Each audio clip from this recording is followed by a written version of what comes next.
नमस्कार, Asian news चॅनलमध्ये आपले स्वागत आहे। मुंबई आग्रा महामार्गावर सकाळी झालेल्या कार अपघातामध्ये एकाच कुटुंबातील तिघांचा मृत्यू झाला तर 3 जण जखमी झाले। या घटनेने नाशिक जिल्ह्यावर शोककळा पसरलेली आहे। या संदर्भातील सविस्तर वृत्त असे। शुक्रवारी सकाळी नाशिकहून मालेगावच्या दिशेने मुंबई आग्रा महामार्गावर जात असलेली कार उमराणे गावाजवळ आली असता चालकाचा कारवरील ताबा सुटला आणि कार रस्त्याच्या कडेला जाऊन उलटली। उमराणे गावाजवळ असलेल्या गंगासुख हॉटेलजवळ कार उलटली आणि कारमधील तिघांचा जागीच मृत्यू झाला तर 3 जण जखमी झाले। काही क्षणातच प्रवासाचा आनंद दुःखात बदलल्याने परिसरात हळहळ व्यक्त होत होती।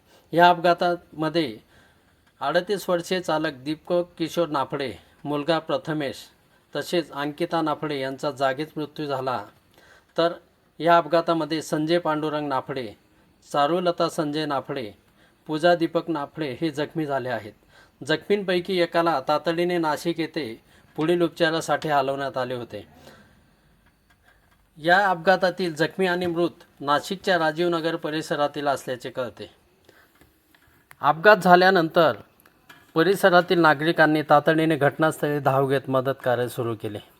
चिंचवे येथील बाबाजी रुग्णवाहिका तसेच उमराणे येथील JK रुग्णवाहिकेचे चालक राहुल वाघ तसेच गणेश पवार हे तातडीने घटनास्थळी दाखल झाले। जखमींना रुग्णवाहिकेतून मालेगाव येथे रुग्णालयात उपचारासाठी हलवण्यात आले। घटनेची माहिती देवळा पोलिसांना मिळताच पोलिसही घटनास्थळी दाखल झाले।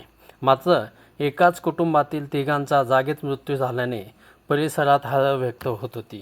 एशियन न्यूजसाठी प्रतिनिधी उमराणे। धन्यवाद।